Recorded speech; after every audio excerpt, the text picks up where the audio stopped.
ఇవాళ మన ఆంధ్రప్రదేశ్ ఏం జరుగుతుందో అందరికీ తెలుసు. నిన్న బొత్స సత్యనారాయణ గారు మాట్లాడారు రాజధాని గురించి.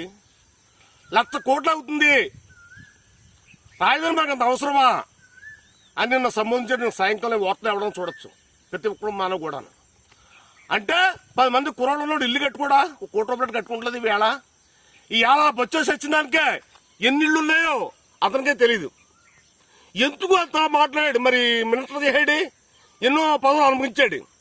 అతను తెలివైనడా ఏదో తెలీదు. రెండో వ్యక్తి ఆ శ్రీకాకుళం ఎర్రోళ్ళకి పెద్ద మేధావట ధర్మన ప్రసాద్ అని చాలా చిత్రంగా మాట్లాడాడు. అతను 2 సార్లు 3 సార్లు మినిస్టర్ చేసాడు, 5 సార్లు 2 సార్లు ఎమ్మెల్యే వేడి. మరి భగవంతుడు అక్కడ తిరుగుతాడు నాకే అర్థం కావట్లేదు. రాజధాని అట మమ్మల్ని పెట్టి బంధించేయాడు. 33 ఎకరాల భూములను బంధించేది ఎలాగైతే అది ఏమన్నా 10 ఎకరాలా 5 ఎకరాలా? తర్వాత మీకు తెలుసున్నావో తెలియకన్నావో మూర్ఖువో నాకు తెలీదు.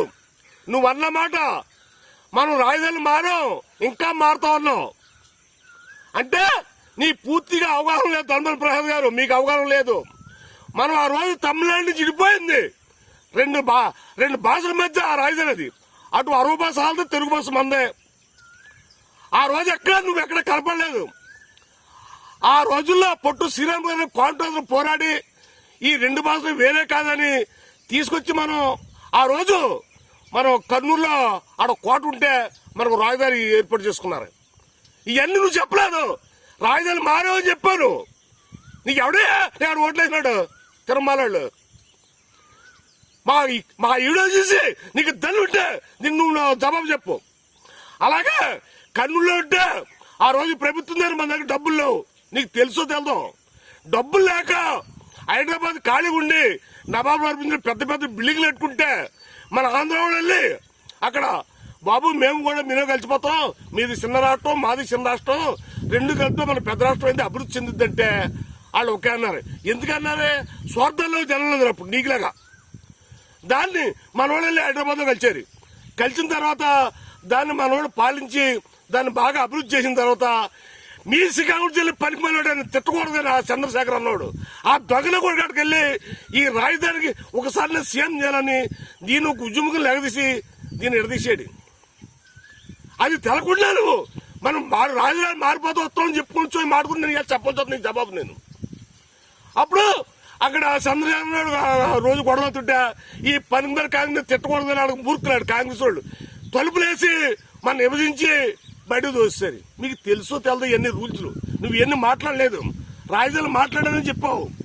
దయచేసి అప్పుడు మనకు వచ్చి ఈ ఇబ్బందులు మనకి ఎప్పుడు తప్పవని దాన్ని ఇవాళ మన సెంటర్ అడ్డం వాళ్ళకి ఇట్టే మనకి సెంట్రల్ జోన్ లో ఉంటే ఎప్పుడు గొడవలు రాకుంటాయని చంద్రబాబు నాయుడు గారు ముందు చూపుతో ఈ పవన్ కళ్యాణ్ కలిసి దీన్ని రాజధాని నిర్మించారు.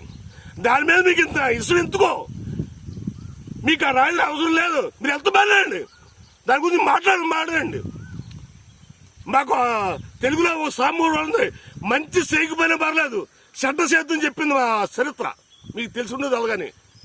మంచి చేయకపోయినా పర్లేదు చెడ్డ చేయకూడదు. మీరు చాలా తప్పుడు నడుపుతున్నారు. రాజధాని మీకు అవసరం లేనప్పుడు రాజధాని కూడా మీరు ఎత్తకూడదు. ధర్మన ప్రసాద్ గారు చాలా తప్పుగా మాట్లాడుతున్నారు. దయచేసి మా రాజధాని మీరు అవు చెత్తొద్దు. నువ్వు ఇంకో మాట అన్నావు, మీరు అక్కడ ఉండి వల్ల బంధించే ఉత్తరాలలో మాట్లాడినావు. ఈ తెలుగుదేశం, ఈ జనసేన, ఈ బీజేపీ, ఈ కాంగ్రెస్, ఈ వైఎస్ఆర్ ఉంటుందా అంటే 5 సంవత్సరాలు ఒకసారి మారుతారా? 5 సంవత్సరాలు ఒకసారి రాజధాని కడతారా? 1,00,000 కోట్లు అవుతాయన్నా ఈ పెద్ద మంది వచ్చే సచ్చినా వచ్చిన ప్రభుత్వంలో 1,00,000 కోట్లు రాజధాని కట్టుకుంటా పోతా? మీకేమన్నా బుర్రుందా? మీరేమన్నా మడిసిలే? జాగ్రత్తగా చూసుకోండి. ప్రతి మాటకి జవాబు ఉంది. అగ్రి తప్పుడుగా మాట్లాడి టీవీ ఉందని ఆ ఛానల్ ఉందని ఆ సాహిత్య ఛానల్లో మీకు ఏముందని గారులు ఉన్నట్టుకు ఆ పిచ్చోళ్ళు పిలిస్తే మీ దగ్గరికి వచ్చాడు, మీకు మైక్ పెడతాం, మీరు మాట్లాడతాం. ఇది ఏమి బాగోలేదు. అంటారు జనాలు మిమ్మల్ని. తప్పుగా మాట్లాడకండి. రాజధాని మీకు పని లేదు, మీరు రాజధానికి వెళ్ళకండి. మీకు పని ఏంటి? నువ్వు అందరినీ భూమి స్వీకరించావా? నువ్వేనా హామీ ఇచ్చావా? నువ్వు నీకు పని అడిగారా? నువ్వు ఎక్కడో నువ్వు శ్రీకాకుళం ఎక్కడున్న రాజధాని కూడా నీకు సంబంధం లేదు. దయచేసి రాజధాని గురించి మీ వైసీపీ నాయకులు కూడా మాట్లాడకండి. మీకు సాధ్యత కొంత సాయం చేయండి, లేదంటే తప్పకుండా తప్ప అభివృద్ధిని అడ్డు వద్దని మీ కాళ్ళు చేతి పెట్టి మాట్లాడుతాను పెడతాం. దయచేసి